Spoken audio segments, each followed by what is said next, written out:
welcome to B4K 3D TV, guys. I got a new little setup for you. The new little XLR microphone, as well as a new camera. So I hope my audio and video is better for your guys' viewing pleasure. Now, if you read the title, that's why you're here, obviously. That's why also I got a picture of Australia pulled up for this intro. Why not? But before we get into some of that, just wanted to say Happy Valentine's Day, guys, because by the time that this goes up, the chances are it'll probably be after Valentine's Day when you're viewing this, so I hope everybody had a good Valentine's Day. Leave a like if you guys had a good Valentine's Day. Or if you guys had a terrible Valentine's Day, leave me a like. I don't care. Just leave me a like. Now, let's dive into this, because I've seen it on a couple mainstream, outlets online, but I didn't see it on TV per se. So found it kind of interesting. Like I said, and if you know, the Australian Parliament's computer network was targeted by an unknown hacker. And some of you may know, if you guys have already heard about this story and are here from clicking on that just in research, that a lot of people are blaming China already. I hate instantly as soon as something gets hacked, it's either China or Russia did it. Like, why does that have to be China or Russia all the time? Y'all gonna create a chaos. That's why it could just be a solo individual. Like, I don't know. I've looked over some of these articles already, but I'm going to be diving pretty much in them with you guys. So just read along with me, I guess, and we'll find out. I did watch this video already, though, about, I guess this is the Australians' opposition Labour Party leader, Bill Shorten, and he kind of gives his view on the security breach. So let's watch that real quick. I think I've had some briefings on it. I'm satisfied from what I've heard initially that our security agencies and the President and the Speaker have moved in the right way to make sure that our parliamentary networks are secure. It is a wake-up call. It's not just Parliament House. I mean, Parliament at least has resources to protect if people try and hack into our systems. Not. But what I was thinking about this morning as we see the extent of the security necessary to restore the integrity of the system is, are we doing enough in this country for small and medium businesses to help protect them? They don't have the budget of the Parliament of Australia. If I'm Prime Minister, I'm going to invest a lot more in the cyber security of our small and medium-sized enterprises. Of course, the other thing which this is a wake-up call for is data. We give a lot of our data to big international, multinational technology companies and online platforms. It's very important that I think we do more to protect our data.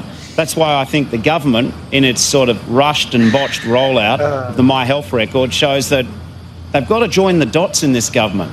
What happened today in Parliament is all part of a bigger picture. The internet's fantastic, but there are people out there in the cyber world who want to do Australians and Australian business and Australian security harm. And I think this government needs to ramp up the priority it's paying on cyber security. Just because you can't see who your enemy is because they're on the internet doesn't mean they're not your enemy. I think it's also important to note that if you guys don't know what Five Eyes is, that you guys should definitely look into Five Eyes.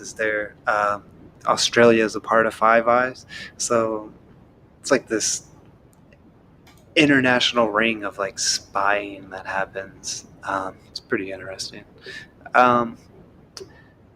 Let's see. Australians' opposition Labour Party leader Bill Shorten, pretty much what we just read, what I just told you. I mean, what happened today in Parliament is all a bigger picture. Okay, blah blah blah blah blah. Okay, but that's what just quotes from him. And I found that on Sky News on Twitter. I'll go ahead and leave the link for Sky News in the description. It's just mainly news based out of Australia, though. So, I mean, if you're not from Australia, it's not really too worthy, I guess. But kind of interesting, nonetheless. We got from the New Daily as well, says that the cyber breach of Australia Parliament was most likely politically motivated. So it sounds like these people kind of know what's going on behind the scenes. A sophisticated attack, they said, on the federal Parliament computer network could be motivated to acquire dirt or staffer the influence political process in the lead up to national election, according to a cybersecurity expert. Um, and I don't think they leave who that cybersecurity expert is, but supposedly they have people still investigating this matter. Australian security agencies are yet to know the severity of the network breach on Thursday night and have attempted to downplay considerations of election interference. So interesting. So it sounds like the news stories first were talking about, hey, this was politically motivated. Then they tried to downplay that. I wonder why they tried to downplay it. Did they know, or did they realize that it wasn't? Um, wonder.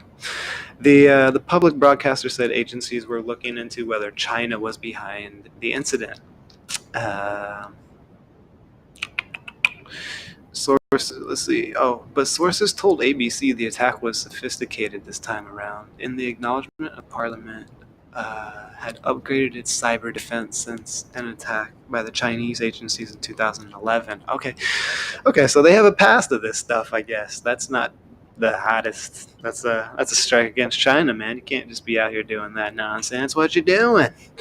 All right, the shorter shortened worries for business. Opposition's leader Bill Shorten was the first political politician to be asked about the breach on Friday. And that's the video that we just watched. Mr. Shorten said he was, quote, satisfied with the parliamentary networks and they were secure based on his discussions with his security agencies. So whatever I guess they vamped up security around there, and who knows? I don't. Did they get information out though? Because they had to change their passwords, but I guess it was in an early stage. I heard the hack was in an early stage. Let's see, but I think I was thinking about this morning as we see the extent of the security necessary to restore. Okay, they're just quoting literally that video again. Let's get. Here's perfect. Yeah, Chinese hacks in Australia. I was actually gonna Google this in case like it wasn't already out there. The past history of China. The So China has been responsible for several hacks on the Australian government systems in recent years.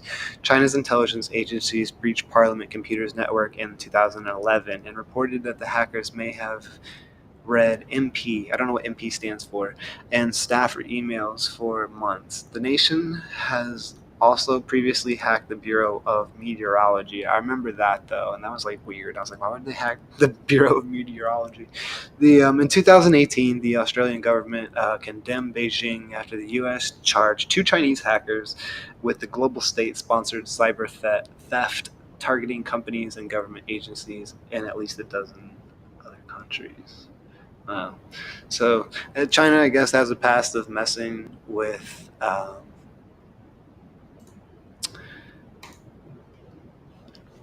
Australia. That's weird. Um, I wonder if China and Australia are friends at Five Eyes. I wonder who's in Five Eyes. Google that real quick. No images for it. All right, let's see. Five Eyes. The Five Eyes, often abbreviated as 5E. Let's see. Australia, Canada, New Zealand, and the United Kingdom and the United States. Interesting. So it could be China wanting really information on any of these people, technically, but since Australia, I guess, Parliament holds information about small businesses, I don't really know what they were after. If that could be used for election interference, I guess maybe any really data. Like he said, I love the word he said, data. Sorry for that blowout right there, data. But he just I love that. They can make information out of like anything nowadays, out of any data that they come across. It's like informative in some way to an AI computer can process it to actually be kind of damning information against you or whatever. Um, it's really interesting. The rest of that's just again quotes from the video that we just. We're not going to sit through that. The Let's see here. Let's play this video. Suspicion falls on China after cyber attack on the Australian Parliament, and it's not surprising. Why is it not surprising? Let's play this one. We're looking at a nation-state actor.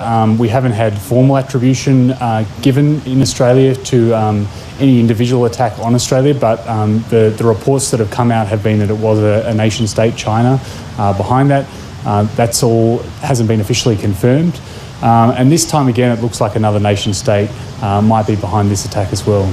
We have had the first attribution as part of a coalition against China. See, I knew it. See, he said Attribution attack as well. We have had the first attribution as part of a coalition. Again, it looks all hasn't been officially confirmed. And this time again, it looks like another nation-state might be behind this attack as well. Another nation-state might be behind this attack as well. Just saying.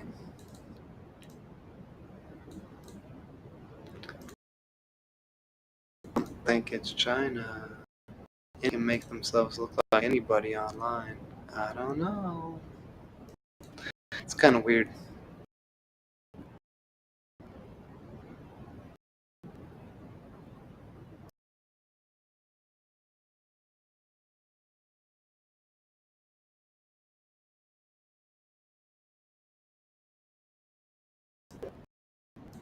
Okay, there you go. I was like, where did that go? Alright, let's see. Now China's accusation or like response to the accusations are basically China saying it's a smear campaign, which I understand. I guess I get that. Let's see. A Chinese foreign minister spokesman has described allegations that Beijing was behind a network infrastructure. So China's denying it, saying it's a smear campaign. Australia's security region, Tony Smith. Again, no evidence though. We have had the first attribution as part of a coalition. China, Australia came out and pinpointed China for particular attacks. We haven't yet done that individually though, so there's been attacks, for example, against ANU, there's been attacks on the Bureau of Meteorology that have been informally attributed to China, but we haven't had the government come out and formally make that attribution against China. So once again, we're probably going to be in that grey zone where it might be leaked out to the media who might be behind this particular attack, but there's not a formal attribution. There's lots of ways this information could be used to wreak havoc during an election campaign. It could either be used to target one particular party, to discredit its leaders, to show up some controversial gossip, to derail an agenda that they might be running as part of their campaign. Or it could be used as just a wider effort to discredit and undermine trust in public institutions, to show that the Australian Parliament, may not be functioning the way that we think it is, to undermine the public's trust in the institutions. So that's another way this type of attack could be used. Interesting.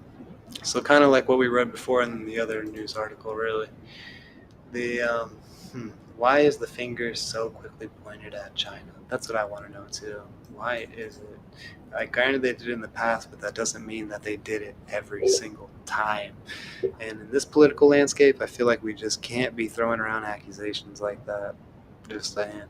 It's not necessarily surprising China has been the forum for being blamed as cyber attacks against Australia and other nations, but it's more than just from the seas China come under suspicion. Beijing has an entire military unit tasked with the carrying out of these sorts of actions. The People's Liberation Army Unit 61398 is a covert operation blamed in 2003 for stealing secrets of U.S. companies. So, I've heard about this before a little bit. There's actually people that are hired to just literally steal information from different security firms.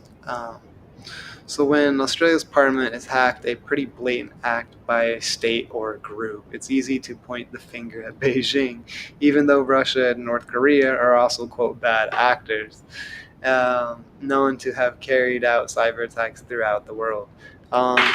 So yeah, again, like I said, always Russia and China is the first one they jump on right away. China and Russia did it, bro. China and Russia did it. Tell you what, So anyway, the once again, we will be in a gray zone, locked out of the media as who did the attack.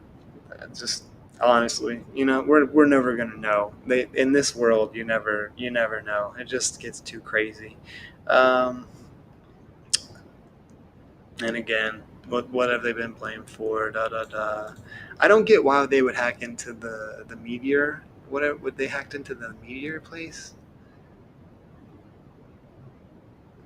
So China's always been weird. I guess they actually admitted to that in 2013. Um, but it's just odd. I don't know. You guys look into it. Give me your guys' insight. What do you think? Did China do it? Is Russia behind it? Was it just some random kid sitting at his computer? Or was it another government agency spying on another agency to get some intel for who knows what? I don't know. You tell me. Link in the description, guys, for if you want more of me. Thank you for watching all up to this point. If you've watched all up to this point, please leave me a thumbs up. Also, like I said, I'll leave all of these links in the description, and along with my Snapchat, Instagram, and Twitter. I'm pretty active on Twitter, and I'm pretty active on Instagram. So if you want to find me, that's where you can find me. Till next time, guys, it's B4K3D TV. We lit. Yeah. I'm so used to doing that. Later, yeah.